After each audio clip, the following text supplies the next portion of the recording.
Hello সবাই, welcome to another episode of টেকটং। আজকের এপিসোডটা হচ্ছে আমাদের লাইক সফটওয়্যার ইঞ্জিনিয়ারিং হওয়ার জন্য কিরকম টাইপের মাইন্ডসেট হওয়া লাগে বা নন টেকনিক্যাল কি কি জিনিস নিয়ে ফোকাস থাকা লাগে, সেটা নিয়ে আমরা আজকে কথা বলবো, আড্ডা দিব। যে মানে একটা সফটওয়্যার ইঞ্জিনিয়ার হিসেবে আমি টেকনিক্যাল অনেক কিছুই জানতে পারি, back end front end database অনেক কিছু আছে, বাট আসলে একটা হিউম্যান হিসাবে, একটা পার্সন হিসাবে যখন আমি একটা টিমে কাজ করব, সফটওয়্যার ডেভেলপ করতেছি, it's not a single thing, it's a team thing, right? So team হিসাবে যখন একটা কাজ করব, তখন আসলে আমার কি কি জিনিস মাথায় রাখতে হবে as an individual and also as part of a team. So সেটা নিয়ে আমরা আজকে বলতে পারি। তো নন টেকনিক্যাল স্কিলস নিয়ে কথা বলতে গেলে যে জিনিসটা আসলে ইম্পর্টেন্ট সবার আগে, সেটা হচ্ছে আমার কাছে মনে হয় এটা শুধু সফটওয়্যার ইঞ্জিনিয়ারিং এই ইন্ডাস্ট্রিতেই না, যে কোনো ইন্ডাস্ট্রির জন্য ইম্পর্টেন্ট। সেটা হচ্ছে আসলে আমি যে আসলে কন্টিনিউয়াসলি শিখে যাব, আমাদের লার্নিং যেই মাইন্ডসেটটা, আমাকে যে গ্রো করতে হবে এই মাইন্ডসেটটা। সো অনেক সময় আমাদের যেটা হয়, দেখা যায় যে একটা পর্যায়ে যে আমাদের কাছে, অনেকের কাছে মনে হয় যে আসলে আমরা অনেক জেনে গেছি বা আমরা অনেক অলরেডি জানি। সো এবং আমার কিছু তেমন জানার দরকার নেই, আমি আমার জনকে জানাবো। সো এই মাইন্ডসেটটা আসলে খুব রিস্কি একটা মাইন্ডসেট। সো মানে কেউ একজন যত সিনিয়রই হোক না কেন, যত দিন ধরেই কাজ করুক না কেন, সবারই সবার কাছ থেকে কিছু শেখার আছে। এবং যে টিমের যে সবচেয়ে সিনিয়র যে কাজ করছে, টিমের যে সবচেয়ে ইনএক্সপিরিয়েন্স, তার কাছ থেকেও আসলে অনেক কিছু শেখার আছে। আমি অনেক কিছু শিখছি। এক্স্যাক্টলি। যারা নতুন ফ্রেশার জয়েন করছে, হয়তো তাদের কোনো এক্সপিরিয়েন্সই নাই, তার কাছ থেকে অনেক কিছু শিখছি। সো মানে এই মাইন্ডসেটটা আমার কাছে মানে ইন্ডিভিজুয়াল হিসেবে সবচেয়ে বেশি ইম্পর্টেন্ট, যে আমাকে কন্টিনিউয়াসলি শিখতে হবে। এন্ড সেকেন্ডলি যেটা ইম্পর্টেন্ট, যে আমার গ্রোথটা মাথায় রাখতে হবে অলওয়েজ, যে আমি এখন যেটা করছি বা শিখছি সেটাকে আমাকে আসলে as a human being, as a software engineer grow করাবে কিনা। আমি যদি এমন কিছু করতে থাকি, একই সাইকেলে বাবার কাজ করে, যে আমার গ্রো করাবে না, তাহলে কিন্তু আসলে আমি একটা ডেড এন্ডে পৌঁছে যাবো ক্যারিয়ারে। সো মানে আমাকে আমার টিমের সাথে এবং ইন্ডিভিজুয়ালি সবসময় ওই মাইন্ডসেটটা রাখতে হবে, যে আমার আশেপাশে যতজন আছে সবার কাছ থেকে আমি শিখতে পারি, আমাকে শিখতে হবে। এবং আমাকে সবসময় মনে মনে মনে রাখতে হবে যে আজকে যা জানি, আমি যাতে কালকে তার থেকে বেশি গ্রো করি। সো আমার কাছে মনে হয় এই অলওয়েজ লার্নিং এন্ড গ্রোথ মাইন্ডসেটটা খুব ইম্পর্টেন্ট একটা সফটওয়্যার ইঞ্জিনিয়ারের জন্য, non technical point of view থেকে। এক্স্যাক্টলি, নাসিব ভাই যেটা বললেন আর কি, গ্রোথ মাইন্ডসেট আমি আসলে এভাবে দেখি। আসলে কখনো করা হয় না যে আমি প্রতিদিনই আসলে যাতে আমি যখন সন্ধ্যার দিকে চেক আউট করবো, তখন যাতে আমি একটু জাস্ট রিকল করা যে আমি কি নতুন কিছু শিখলাম কিনা, নাকি মানে কোনোভাবেই যাতে মানডেন না হয়ে যায় জীবনটা। এবং সেটা হলেই কিন্তু আস্তে আস্তে আসলে আমরা বুঝতে পারি না, আমাদের কমফোর্ট জোনে থাকতে থাকতে এমন অবস্থা হয়ে যায় যে আমরা যার গ্রোথ করছি না, আমরা যে একটা জায়গায় দাঁড়ায় আছি, সেটা আসলে আমরা বুঝতে পারি না। তো নাজিব ভাই খুব ভালোভাবে এক্সপ্লেন করছেন। আরেকটা জিনিস আমার যেটা মনে হয় যে এখানে ইম্পর্টেন্ট, যে অর্গানাইজেশনাল স্কিল। সো অনেকেই বলে যে অর্গানাইজেশনাল স্কিল কি বা লিডারশিপ স্কিল কি। আচ্ছা, অর্গানাইজেশনাল স্কিলটা কি? আমার যেটা মনে ধরেন, আমাদের ভয় কি, আমাদের সফটওয়্যার ইঞ্জিনিয়ারদের ক্ষেত্রে আমাদের সাধারণত মানে আমরা যারা টিম লিড আছি বা যারা সফটওয়্যার ইঞ্জিনিয়ার হিসেবে আছে, সবারই দেখা যায় বিভিন্ন রকম টাস্ক থাকে। কোনো প্রজেক্ট ম্যানেজমেন্ট টুলে আমার একটা টাস্ক অ্যাসাইন হয়, সেটা কিছু ডেসক্রিপশন থাকে, সেটা কিছু অ্যাকসেপ্টেন্স ক্রাইটেরিয়া থাকে। তো ব্যাপারটাকে কিভাবে আমি কোন অ্যাটিটিউডে সলভ করতেছি, মানে কিভাবে আমি অর্গানাইজ করতেছি। আমি যখন একটা প্রবলেম, আমি যখন একটা টাস্ক অ্যাসাইন হয়েছে, আমি কি সঙ্গে সঙ্গে কোড করতে বসে যাব, নাকি সেটার জন্য একটা থট প্রসেসে গিয়ে আমি হয়তো কোনো একটা আর্কিটেকচার ডায়াগ্রাম নিজে নিজে বানাবো, ক্লাস কম্পোনেন্ট নিজে নিজে কিছু একটা জায়গায় ড্র করব, সেটা কোথাও রাখবো, সেভাবে কি অর্গানাইজ করবো। আমি কিছু কিছু বুলেট পয়েন্ট নিয়ে, ধরেন হয়তো বা কোনো নর্মাল টেক্সট এডিটরও হইতে পারে, যেখানে আমি প্রথমে আমি লিখলাম যে হ্যাঁ, এটার জন্য আমার একটা সার্ভিস ক্লাস নিতে হবে, তারপরে এটার জন্য হয়তো কিছু লগআর ইনিশিয়ালাইজ করতে হবে, এটার জন্য হয়তো ডাটাবেসে কিছু কোয়েরি লিখতে হবে। এগুলোকে আমি ফার্স্টেই করছি কিনা, করে তারপর কোনো জায়গায় সেটা স্টোর করছি কিনা, যাতে পরবর্তীতে এটা আসলে একটা থট প্রসেসটাকেই একটা রিটেন জায়গায় নেয়া। এই অর্গানাইজেশন স্কিলটা থাকা আমার কাছে মনে হয় জরুরি।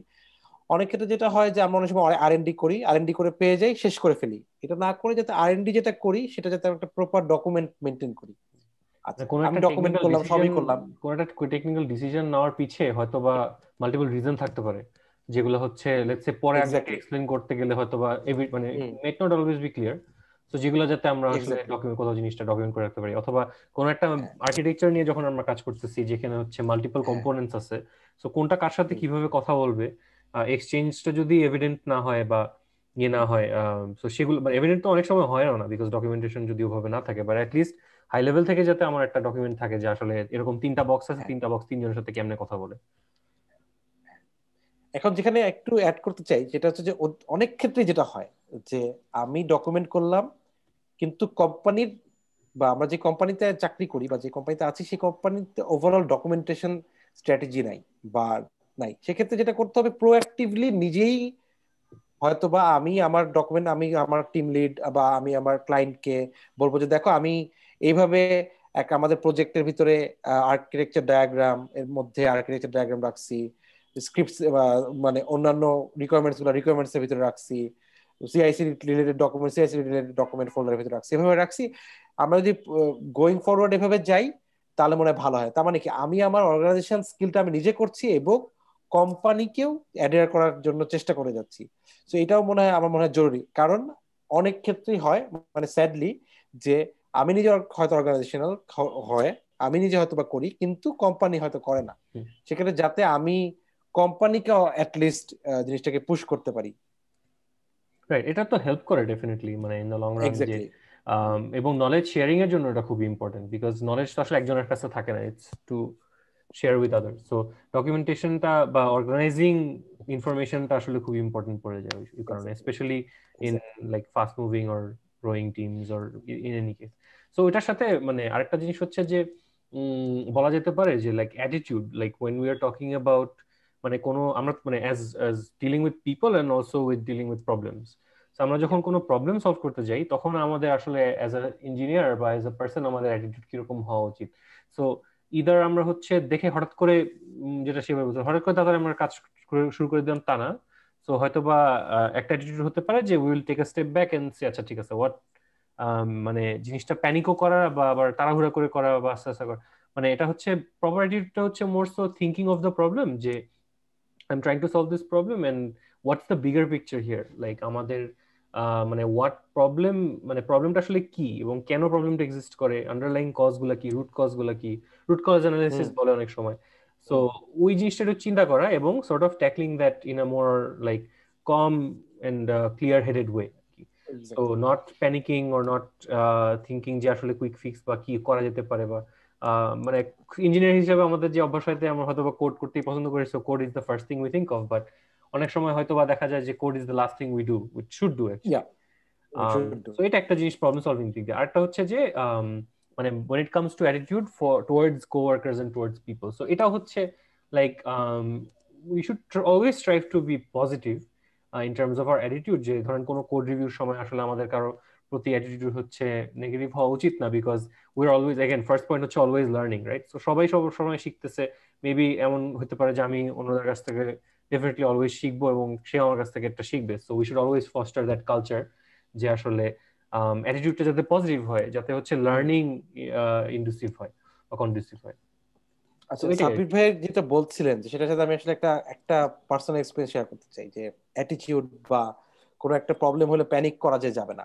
সো আমার একটা কোম্পানিতে যেটা হয়েছিল যে আমাদের একটা সার্ভার ছিল যেখানটা আসলে আমাদের প্রায় 25 থেকে 30টা ক্রোন জব লেখা ছিল, যেটা হচ্ছে আসলে বিভিন্ন মানে কোম্পানির ব্যাকবোন, অলমোস্ট ডেটার ব্যাকবোন, যে এই 25টা 30টা ক্রোন জব নাইটলি বিভিন্ন সময় চলবে এবং ডাটা একটা জায়গা থেকে আরেকটা জায়গায় যাবে, যে ডাটা নিয়ে অনেক কাজ হবে। সো সাধারণত এটা তো এডব্লিউএস ইনফ্রাস্ট্রাকচার, এডব্লিউএস এ জিনিসটা ডিপ্লয় করা একটা ইসি2 মেশিনে। সো ওই ইসি2 মেশিন রিটায়ার করে সাধারণত এডব্লিউএস এর অনেক ক্ষেত্রে তারা মেশিন রিটায়ার করে এবং তারা সেটা নোটিফিকেশন দেয়, এবং স্যাডলি আমরা সেই নোটিফিকেশনটা খেয়াল করি নাই এবং মেশিনটা চলে গেছে। মেশিনটা চলে যাওয়ার মানে সেখানটার সাথে যে হার্ড ডিস্ক কিচ্ছু নাই। তো এবং মজার ব্যাপার হচ্ছে এটা আমার ঠিক ভ্যাকেশনে যাওয়ার আগের দিন। তো আমি খুবই প্যানিক যে আসলে কি করব, মানে আমি এখন পাবো কোথায়, আমার তো সবকিছু স্টোরও করে রাখি নাই, যে ক্রন জব গুলা মানে এরা যেটা আমার করা উচিত ছিল। তো আমাদের একজন ভাই ছিল যিনি আমাদের মোটামুটি ব্যাক এন্ড ইঞ্জিনিয়ার, খুব সিনিয়র, এবং তার কাছ থেকে সেই জিনিসটা আমি শিখছি। সে বলে ওয়েট, ডোন্ট ডু এনিথিং, কারণ এখনই কিছু করো না, কারণ তুমি জানো না যে কোন জিনিসটা প্রায়োরিটি কিরকম। হয়তো ভাই 25টা ক্রোন জবের মধ্যে এমন কিছু ক্রোন জব ছিল যে ক্রোন জব গুলো আসলে কোনোভাবে ইউজ হইতো না এবং হয়তো রিটায়ার হয়ে যেত। So just wait for 1 hour, because এই ইম্প্যাক্ট গুলা, যে ডাটার ইম্প্যাক্ট গুলা এক একজন কিন্তু বলা শুরু করবে। একজন বলবে যে ভাই এই ডাটা কই, যখন বলবে ভাই এই ডাটা কই তখন ওই ভাইকে আগে সলভ করবা। তখন এভাবে মানে নয়তো তুমি নিজে প্রায়োরিটি করতে পারবে না। যখন তোমার সামনে 25-30টা জিনিস আছে, তুমি নিজেকে কিন্তু প্রায়োরিটি করতে পারবে না, কারণ তোমার পিও প্রায়োরিটি করতে পারতেছে না। সো এই প্রায়োরিটি অ্যাকচুয়াল আর্জেন্ট বেসিসে হবে, যে ডাটা পাইতেছে না সে আগে চিল্লাবে, বেশি চিল্লাবে, চারটা আগে সলভ করো। সো এই কাছে আমার কাছে যদিও একটু আনঅর্থোডক্স অ্যাপ্রোচ, বাট এই অ্যাপ্রোচটা, মাথা ঠান্ডা রাখার অ্যাপ্রোচটা আমার কাছে খুব ভালো লাগছিল। আরেকটা যেটা ইম্পর্টেন্ট সেটা হচ্ছে অ্যাটিটিউড রিলেটেড। সেটা হচ্ছে আসলে আমাদের সফটওয়্যার ইঞ্জিনিয়ারিংটা তো একটা টিম গেম, রাইট? মানে at the end of the day আমরা তো আসলে একটা টিমে কাজ করি। যদি না আসলে একটু লিনাস টর্ভাল্ড হয় যে নিজে একটা লিনাক্স কার্নেল নামা দিচ্ছে, তাহলে আলাদা হিসাব। But most of the cases আসলে আমরা একটা টিমে কাজ করি। আবার আমাদের টিমের এক একজন ইন্ডিভিজুয়াল ডেভেলপার হিসেবে আমরা কিন্তু আমরা নিজেরা কিছু কোডও করি। তো আমাদের কিন্তু অ্যাকচুয়ালি দুইটা এন্টিটি আসলে থাকে। একটা হচ্ছে আমাদের individual software engineer, software engineers entity. তো এই দুইটার মধ্যে আসলে ব্যালেন্স রাখাটা খুব ইম্পর্টেন্ট, যে আসলে আমার কাজটা যে আসলে আমার টিমকে ইম্প্যাক্ট করছে।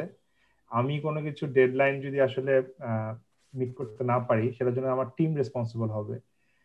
এই জিনিসটা বোঝা, এবং আমার কোনো কোওয়ার্কার, আমার কোনো টিম মেম্বার, সে হয়তো, এবং সেই তার প্রবলেমটা যে আমারও প্রবলেম, এই জিনিসটা আসলে রিয়েলাইজ করা যে আসলে আমি আসলে আজকে দুইটা টিকিট নিলাম, আমি দুইটা টিকিট আমি আসলে সলভ করে দিলাম, আমি ফুল রিকোয়েস্ট দিয়ে দিছি, আমারটা মার্জ হয়ে গেছে, I am done for the day. But আমার পাশে বসে আমারই একজন কোওয়ার্কার কলিগ হয়তো কোনো একটা কিছু নিয়ে ঝামেলা হচ্ছে, তার সে হয়তো কিছু বাড়ি যাচ্ছে, that's none of my business, এরকম চিন্তা করে আমার কাজ শেষ হয়ে গেছে। এই মাইন্ডসেটটা থেকে আসলে যত তাড়াতাড়ি যদি কারো থেকে থাকে, যত তাড়াতাড়ি সম্ভব বেরিয়ে আসতে হবে। কারণ দিস ইজ নট অবভিয়াস, তাই না? কারণ আমরা স্কুল কলেজ ইউনিভার্সিটিতে সবসময় দেখে আসছি আমার পরীক্ষা, আমার গ্রেড, হ্যাঁ, আমার সবকিছু আমার আমার আমার। কিন্তু ক্যারিয়ারে এখানে কিন্তু এই জিনিসটা আসলে আমার না, এটা কিন্তু আসলে টিম। তো আমি আমার সময়ে আমার কাজটা শেষ করে কিভাবে আমার সাথে যারা আছে তাদেরকে কিভাবে আমি পুল করে আরেকটু উপর নিয়ে আসতে পারি, তাদেরকে কিভাবে সাপোর্ট দিতে পারি, তাদেরকে কিভাবে শোল্ডার দিতে পারি, এই জিনিসটা বোঝাটা খুব ইম্পর্টেন্ট। কারণ একটা সফটওয়্যার তো আসলে অনেক ইন্ডিভিজুয়াল কম্পোনেন্ট নিয়ে হয় এবং অনেকজন মিলে কাজ করে। তো এই এক একজনের মধ্যে ট্রাস্টটা না থাকে, তাহলে ভেরি ডিফিকাল্ট। কারণ আসলে হাইলি কোয়ালিফাইড 10টা সফটওয়্যার ইঞ্জিনিয়ার দিয়ে আমার কাছে মনে হয় যদি তার একা কাজ করে যা করা সম্ভব, তার চেয়ে মডারেটলি কোয়ালিফাইড 5-6টা টিম সফটওয়্যার যাদের টিম মাইন্ডসেট আছে তাদেরকে নিয়ে অনেক বেশি কিছু করা সম্ভব। কারণ তাহলে ওই হারমোনিটা থাকে টিমের মধ্যে। তো এই টিম মাইন্ডসেটটা যে আমি আসলে কাউকে ছোট করবো না, আমার কথা কেউ যাতে খারাপ না লাগে, আমি আমার কাছে যদি সময় থাকে আমি অন্য কাউকে হেল্প করব, আমি কিছু শিখলে সেই নলেজটা শেয়ার করব, এই মাইন্ডসেটটা এক্সট্রিমলি ইম্পর্টেন্ট। শুধু নিজের গ্রোথের জন্য না, কলিগদের গ্রোথের জন্য, এবং এটা ফিউচারে অনেক কাজে দেয়। এটা ইন্ডিভিজুয়াল কোম্পানিকে বেনিফিট করবে, এটা আমার যে কলিগের সাথে আমি কাজ করছি তাকে বেনিফিট করবে, এদের আমাকেও বেনিফিট করবে, আমি যাকে হেল্প করি সে আমাকে হেল্প করবে। সো এই ওভারঅল টিম মাইন্ডসেটটা, এটা আমার কাছে মানে এক্সট্রিমলি ইম্পর্টেন্ট একটা নন টেকনিক্যাল স্কিল, যেটা আসলে সবার কাছে হয়তো অবভিয়াস থাকে না ব্যাকগ্রাউন্ডের কারণে। এক্স্যাক্টলি। নাসিব ভাই, মানে অবভিয়াসলি মানে সবাই তো বলবেই যে আসলে হ্যাঁ লিডারশিপ, টিম প্লে খুব ভালো, সবাই কিন্তু জানে, তাই না? কিন্তু জিনিসটা কিন্তু যতটা অবভিয়াস শোনা যায় ততটা অবভিয়াসলি মানুষের মধ্যে সেই স্কিলটা থাকে না হয়তো। কিন্তু এটা খুবই ইম্পর্টেন্ট বোঝার, কারণ আমার এটার ইম্প্যাক্টটা কি। তো আরেকটা জিনিস আমার কাছে যেটা নাসিবে মনে হয় যে এটা হয়তো বা মানে কথা বলা দরকার, সেটা হচ্ছে ইমোশনাল ইন্টেলিজেন্স। অফকোর্স আমরা সবাই একটা প্রফেশনে আছি, রাইট? আমাদের সবই প্রফেশনাল কাজ, আমাদের কাজ দিবে, কাজ করব, মাস শেষে টাকা পাবো, that's it. But hopefully it's not always like that, right? মানে বিকজ আমরা কাজ করছি, প্রত্যেকটা মানুষই কিন্তু এন্ড অফ দ্য ডে একটা হিউম্যান বিং। আমরা কাজ শেষে আমরা ফ্যামিলির কাছে যাচ্ছি, বিভিন্ন মানুষের ফ্যামিলি বিভিন্ন ইস্যু থাকে, শারীরিক ইস্যু থাকে, মানসিক ইস্যু থাকে, এবং যত যাই বলুক মানুষ কিন্তু আসলে দিন শেষে অ্যাক্টিং খুব বেশি করতে পারে না। তার মানসিক ডিপ্রেশন অথবা শারীরিক কোনো প্রবলেম, যে কোনো কিছুই কিন্তু তার ওয়ার্ককে এবং ওয়ার্ক এনভায়রনমেন্টে বোঝা যায়। আমি যদি অ্যাজ এ টিম মেট অথবা আমি একজন জুনিয়র হিসেবে অথবা একজন সিনিয়র হিসেবে আমার জুনিয়রের অথবা সিনিয়রের অথবা আমার টিমমেটের ইমোশনের স্টেটটা না বুঝতে পারি, সেটাও কিন্তু একটা মানে ভালো ব্যাপার না। কারণ আমি কেন এটা ভালো ব্যাপার না, আমার তাকে বোঝা দরকার কেন? আমি তাকে কাজ দেবো, কাজ করবে, বা সে তার কাজ তার রেসপন্সিবিলিটি সে করবে, তা কিন্তু না। কারণ এই যে নাসিব ভাই বলছিলেন যে এটা হচ্ছে ইন্ডিভিজুয়াল গেম না, এটা হচ্ছে টিম প্লে। সো আমি যদি তার ইমোশনাল স্টেট বুঝে সেই অনুযায়ী আমার অ্যাটিটিউডটাকে চেঞ্জ করতে পারি, হয়তোবা এটা আসলে অনেক মানে অনেক ধরনের সিনারিও হতে পারে। তার যদি আজকে খুবই ডিপ্রেশন থাকে, তাকে আমরা বলতে পারি যে তুমি আজকে বাসায় চলে যাও, বা তাকে বুঝতে পারো যে অ্যাটলিস্ট যে তাকে হয়তোবা without even asking personal question তাকে একটা কমফোর্ট দেয়া, তাতে কিন্তু সে হয়তো সে বাসায় চলে গিয়ে পরের দিন এসে হয়তো বা সেই জিনিসগুলোকে রিকভার করে বেটার কাজ করবে, বেটার কোলাবরেট করবে। কিন্তু আমি যদি তাকে মানে এমন একটা স্টেটে নিয়ে যাই বা এমন এখন মানে রুড বিহেভ করি বা না বোঝার চেষ্টা করি, তার স্টেটটা না বোঝার চেষ্টা করি, সেক্ষেত্রে একটা নেগেটিভ ইম্প্যাক্ট তার শরীরের মধ্যে ঢুকবে, মানে মনের মধ্যে ঢুকবে, যেটা আলটিমেটলি সে কাউকে যতদিন বেনিফিট কোম্পানি করে না সেটা, ফুললি প্রোডাক্টিভ থাকবে না। সেটাই। সো ইমোশনাল ইন্টেলিজেন্স অবভিয়াস কোনো ট্রেট না, কিন্তু এটা খুবই ইম্পর্টেন্ট একটা ট্রেট। এটা যাতে মানে এটা সবার থাকা উচিত আমার মনে হয়। ডেফিনেটলি ডেফিনেটলি, মানে একটা মানুষের মানে আমরা তো সবাই মানুষ আসলে, আমরা রোবট না যে হচ্ছে আমাদেরকে রিকোয়ারমেন্ট দিবে আমরা কোড বাইর করবো। সো মানুষ হিসাবে হচ্ছে এক এক সময় মানে ডিফারেন্ট জিনিস হইতে পারে। সো একটা মানুষ যদি মানে আমি যদি খুব এক্সট্রিম প্রেসারে থাকি এবং স্ট্রেসে থাকি, এমন হতে পারে যে কাজের স্ট্রেসে আছি, বাসায় স্ট্রেসে আছি ফর সাম রিজন, রাইট? তো অফিসে যদি কেউ লাইক একজন বলেও, ইভেন ইফ ইটস জাস্ট বলা যে ভাই সব ঠিকঠাক আছে, মানে অথবা হচ্ছে ভাই আপনার যদি বেশি টেনশন হয় তাহলে আমি যদি কিছু লাগে আমি বললেন আমি হেল্প করবো না, একটু এক্সট্রা এফোর্টটা দেওয়া সেটাতে that's a big makes a thing, কিন্তু আসলে বিগ এটা কিন্তু ডিফারেন্স। হিউজ। এক্স্যাক্টলি, হ্যাঁ সেটা হিউজ ডিফারেন্স হবে। এবং not just for that person, বা আপনার নিজের জন্য এটা খুবই ইম্পর্টেন্ট হবে। বিকজ দেখবেন যে মানে এই টাইপের হেল্পিং কালচার যেটা হয় বা এমপ্যাথেটিক কালচারটা আসলে it builds trust among teams, and ট্রাস্টটা আসলে খুবই ইম্পর্টেন্ট। বিকজ আমি মানে বাসার থেকে কিন্তু বেশি টাইম মনে হয় আমি স্পেন্ড করি অফিসে, right? Because like 8-9 hours a day যদি আমি অফিসে স্পেন্ড করি বা অফিসের মানুষের সাথে স্পেন্ড করি, ওয়ার্ক ফ্রম হোম হোক যাই হোক না কেন, like we are spending more time working, because ঘুমাইতে তো হবে এট সাম পয়েন্ট, এন্ড বাসার টাইমের জন্য যতটুকু টাইম বাকি থাকে we cherish, try two at least.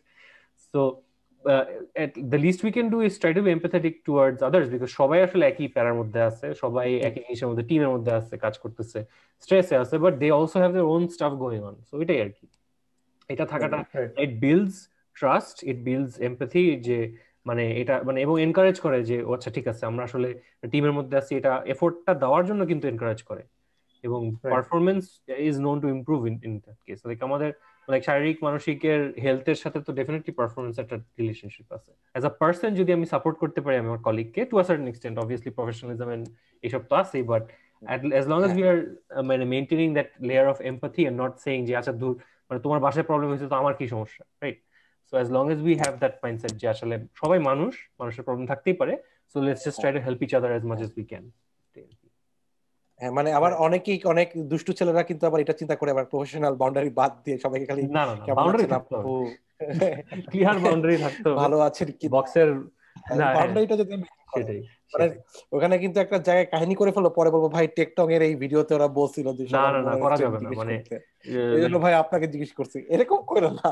না নো ওয়ে সেটাই। প্রফেশনালিজম ইজ প্রফেশনালিজম, এন্ড মানে প্রফেশনালি এমপ্যাথি দেখাইতে হবে as a professional to your other professional colleagues, very professionally. So যাই হোক, একটা ভালো জিনিস বলছো Shihab. So attention to detail দেখা গেছে। সো নেক্সট এটা নিয়ে কথা বলি, সেটা হচ্ছে অ্যাটেনশন টু ডিটেইল, যেটা আসলে আরেকটা খুবই ইম্পর্টেন্ট স্কিল আমাদের সফটওয়্যার ইঞ্জিনিয়ারিং এর জন্য। সো অ্যাটেনশন টু ডিটেইল আমরা যেটা বোঝাচ্ছি যে আসলে সবকিছু হয়তো আমি যার সাথে কাজ করছি সে চিন্তা করে নাই, সবকিছু হয়তো আমার প্রোডাক্ট ওনার চিন্তা করে নাই, সবকিছু হয়তো আমার যে জিরা টিকেট এখানে লেখা নাই, সবকিছু হয়তো আমার রিকোয়ারমেন্টস লেখা নাই, কিন্তু আসলে আমি একদম সাইলো হয়ে থেকে আমার যতটুকু করা দরকার ততটুকু না করে আমি একটু আমার ভিশনটা বড় করে দেখা যে আসলে সব ঠিকঠাক আছে কিনা। আমি যদি একটা এক্সাম্পল দেই, যেমন আমাদের কোন একটা ওয়েবসাইটে একটা কিছু দেখাতে হবে, কিছু এভারেজ ভ্যালু হয়তো দেখাতে হবে, যে এই ডেটাগুলো আছে 4-5টা এভারেজের একটা টেবিল দেখাতে হবে। সো স্ট্রেট ফরওয়ার্ড, সো আমি এভারেজ আমার টেবিলটাতে এভারেজ সবারটা দেখাচ্ছি, সব ভ্যালুগুলো দেখাচ্ছি। সো দেখা যাচ্ছে এভারেজ করতে যে কিছু কিছু নাম্বার হচ্ছে পয়েন্টের পরে দেখা যাচ্ছে 10-12 ডিজিট হয়ে গেছে। হ্যাঁ, সো এটা হয়তো আমার টিকেটে লেখা নাই যে আসলে আমাকে এটাকে রাউন্ড করে দিতে হবে 2-3 ডিজিট পরে, কিন্তু আসলে দেখা যাচ্ছে আমার যে টেবিলটাতে এত বাজে ভাবে দেখাচ্ছে যে কিছু কিছু অনেক দূর চলে গেছে, হয়তো আমার বাইরে চলে যাচ্ছে। বাট এই জিনিসটাকে আসলে নোটিস করাটা ইম্পর্টেন্ট, যে না আমার দরকার আমি করে বহু করে একটা ডেমো দিয়ে দিলাম যে না দেখা যাক, বাট পরে যখন টেস্ট করতে যা দেখা যাচ্ছে না এটাকে এখানে করতে হবে। বাট এই জিনিসটা যদিও আমার হয়তো স্পেসিফিকেশনে নাই, কিন্তু আমার চিন্তা করা যে এই কেসটা তো হতে পারে, তাই না? যে আমি তখন জিজ্ঞাসা করবো হয়তো বা আমার নিজে মাথা খাটায় যে আমি আসলে 3 রাউন্ড পর্যন্ত একটা রাউন্ড করে জিনিসটা দিব। তো এই যে ছোটখাটো যে জিনিসগুলা যেগুলো হয়তো একদম কাজ করতে না বসলে বোঝা যায় না, এই জন্য আগে বলা থাকে না, এই কর্নার কেসেস এই জিনিস এই যেন আমি যখন কোনো একটা কিছু ডিপ্লয় করব আমি যখন একটা কোড করছি, দেখা গেল যে আমি একটা ফাইল ডিরেক্টরি পাথ নিচ্ছি, হ্যাঁ, সো আমি দেখা যাচ্ছে আমি স্ল্যাশ দিয়ে আমি ডিরেক্টরিতে আমি ফাইলের পাথটা বের করে ফেলছি। বাট আমাকে একটু চিন্তা করতে হবে যে আসলে এই জিনিসটা তো হয়তো অন্যান্য এনভায়রনমেন্ট হচ্ছে, আমি উইন্ডোজ মেশিনে চলতেছে, অন্য একটা অপারেটিং সিস্টেমে তো হয়তো অন্যভাবে চলবে। সো তখন কি আমি যে এই যেভাবে করে ডিরেক্টরিটা পড়ছি সেভাবে কি চলবে? আমি হয়তো একটা টেস্ট লিখছি, যে আমি একটা মক টাইম বানাচ্ছি, যে টাইমটা দিয়ে আমি হয়তো কিছু চিন্তা ভাবনা করছি। সো এই জিনিসটা যখন আমাকে কিন্তু চিন্তা করতে হবে যে আসলে আমি যে টাইমটা লিখছি সেই টাইমটা কিন্তু আমার এক একটা সার্ভারের এক এক টাইম, আমার লোকাল মেশিনের টাইম, আমি কি লোকালটা ইউজ করছি কিনা, আমি কি মাথায় রাখছি কিনা যে আমার ব্রাউজার, আমার যে ইউজার দেখবে তার টাইমটা আমার কনসিডারেশন আছে কিনা, বা আমি যেই টাইমটা মক করে টেস্ট করছি সেই টাইমটা আমি কি 24 ঘন্টা সব সময় কি আমার টেস্টটা পাস করবে কিনা, নাকি দেখা যায় দিনের বেলা পাস করলে নাইট টেবিলে ফেল করে। এই যে জিনিসগুলো ছোটখাটো জিনিস যেগুলো হয়তো টেকনিক্যাল না, কিন্তু আসলে এগুলো খুবই হেল্প করে একটা ডেভেলপারকে তার গ্রোথের জন্য। সো আমার কাছে মনে হয় এটাও একটা ইম্পর্টেন্ট জিনিস যে প্রতিটা ডেভেলপারের একটু ফোকাস করা উচিত। Yeah, like keeping both like big picture in mind যে আমি জিনিসটা কেন করতেছি, and also হচ্ছে like ডিটেল লেভেলে যে মানে আমি আসলে কোনো কিছু মিস করছি কিনা যে জিনিসটা ম্যানেজ করতে যাচ্ছি, রাইট? তো সবকিছু কাইন্ড অফ সাম আপ করার জন্য যদি বলি, লাইক অ্যাটিটিউড অনেক কিছুই বলছি, বাট ওয়ার্ক এথিক একটা যে কনসেপ্ট আছে সেটা হচ্ছে যে মানে আমি যেটা করব সেটা আমি 100% চেষ্টা করব করতে। So এটা হচ্ছে I think at the bottom of everything, like not just for software engineering, definitely work ethic should be everywhere. As a good employee, we should try to give our 100% whenever we can, while like doing the best job, basically. So সেটা general কথা যে এই awareness, মানে sir যে সাবি যে বলতো যে আসলে বিং অ্যাওয়্যার যে আমি আসলে আমার টিমে কাজ হচ্ছে, সো আমি আমার অফিসে হয়তো দেখলাম যে হোয়াইট বোর্ডে একটা আর্কিটেকচার করা আছে অন্য একটা টিমের, এবং ওখানে আমার দেখা যাচ্ছে যে আসলে আর্কিটেকচার যেভাবে করা আছে, যে ডেটাবেসটা যেটা সিলেক্ট করে নেওয়া হয়েছে সেই ডেটাবেসটা হয়তো স্কেল করবে না, বাট আমি আচ্ছা ঠিক আছে এটা দেখে আমি একটা করতে আমি চলে যেতে পারি যেটা আমার টিমের না। কিন্তু আমার কাছে মনে হয় যে এই যে এটাকে নিয়ে আসলে স্টেপ না, যেটা আসলে কারা করছে, আমার কাছে মনে হয় যেটা কনসার্ন আছে, এটাও কিন্তু আমার কাছে মনে হয় এটা আমাদের এথিক্যাল বাউন্ডারির মধ্যে পড়ে, যদিও আমার রেসপন্স টিমের মধ্যে হয়তো পড়ছে না। এটা আমার ওয়ার্ক এথিক বলবে যে আমাকে বিগ পিকচার, আমার কোম্পানি কোনটাতে ভালো হয় বা আমি নিজে যে ফার্ম তার কি ভালো হয়, সেইভাবে আমাকে হয়তো গোয়িং বিয়ন্ড বিং প্রোডাক্টিভ আমাকে এই জিনিসগুলো অ্যাড করতে হবে, তাই না সাবির? হ্যাঁ হ্যাঁ, মানে স্পিকিং আপ, আই থিঙ্ক এখানে আমাদের হয় কি যে লাইক কেউ যদি কোনো একটা মানে speaking up in both in terms of like not knowing and also knowing, দুটোই ইম্পর্টেন্ট আসলে। সো যেমন হচ্ছে নট নোয়িংটা যদি আগে বলি, যেটা হয় অনেক সময় দেখে থাকি কেউ যদি কোনো একটা কোয়েশ্চেন জিজ্ঞেস করে, আমরা যেটা করতে চেষ্টা করে মানে জুনিয়র হিসেবে আমি আরো বেশি করতাম এটা, যে আনসারটা কিন্তু আমি জানি না আসলে, বাট সরাসরি আনসারটা না দিয়ে ঘুরায় পেঁচায় বলবো এটা হয়েছে ওইটা হয়েছে বলতে বলতে, but it's a waste of time, waste of everyone's time. So যেটা করা উচিত যে acknowledging not knowing and being honest about that, that's part of মানে ইন্টেগ্রিটি, যে আমি আসলে জিনিসটা জানি না এটা অ্যাকনোলেজ করছি, বাট আমি কারো টাইম ওয়েস্ট করতেছি না ঘুরে পেঁচাই, সেটা সে একটা জিনিস। আরেকটা হচ্ছে নোয়িং, আমি যদি এমন কিছু খেয়াল করে থাকি যেটা ইদার ভুল হচ্ছে অথবা যেটা ডেঞ্জারাস হতে পারে অথবা যেটা ক্ষতিকর হতে পারে for like infrastructure architecture code, অথবা কোড রেপিটেশন হচ্ছে সামওয়্যার, যেটা হচ্ছে ধরেন অন্য কেউ মানে রেজ করতেছে না, এটা আমারও রেজ করা উচিত। অ্যাজ আ মানে good employee I should be raising the concerns if nobody else is raising them either way, মানে আমার চুপ করে থাকাটা আসলে is against the good work ethic আসলে। So I think that's we had a pretty good discussion, অনেক কিছু নিয়ে কথা বললাম, যে লাইক অনেক কিছু মাথায় রাখতে হয় আসলে, জিনিসটা আসলে সিম্পল, মানে any job is not really simple. আমি জবটা যে শুধু জবের সময় জবের মানে এক্স্যাক্টলি কাজটা নেই, even if I am just working with spreadsheet, শুধু স্প্রেডশিট নিয়ে কোনো সময় কাজটা হয় না, অনেক কিছু নিয়ে হয়, সো আমাদের মাথায় রাখতে হয়। সো হোপফুলি এপিসোডটা অনেকে কি হেল্প করছে এন্ড গিভিং সাম ইনসাইট যে আমাদের আসলে কি জিনিস মাথায় রাখতে হয় এবং কিরকম অ্যাপ্রোচ হওয়া উচিত, কিরকম মাইন্ডসেট হওয়া উচিত একটা সর্ট অফ সাকসেসফুল অথবা ভালো একজন এমপ্লয়ি এবং ইঞ্জিনিয়ার হওয়ার জন্য। সো আপনারা অ্যাজ ইউজুয়াল যদি পছন্দ করে থাকেন লাইক এবং সাবস্ক্রাইব করতে ভুলবেন না, and hopefully we will bring more quality content to you guys, and thanks for watching and see you guys in the next episode. Bye bye.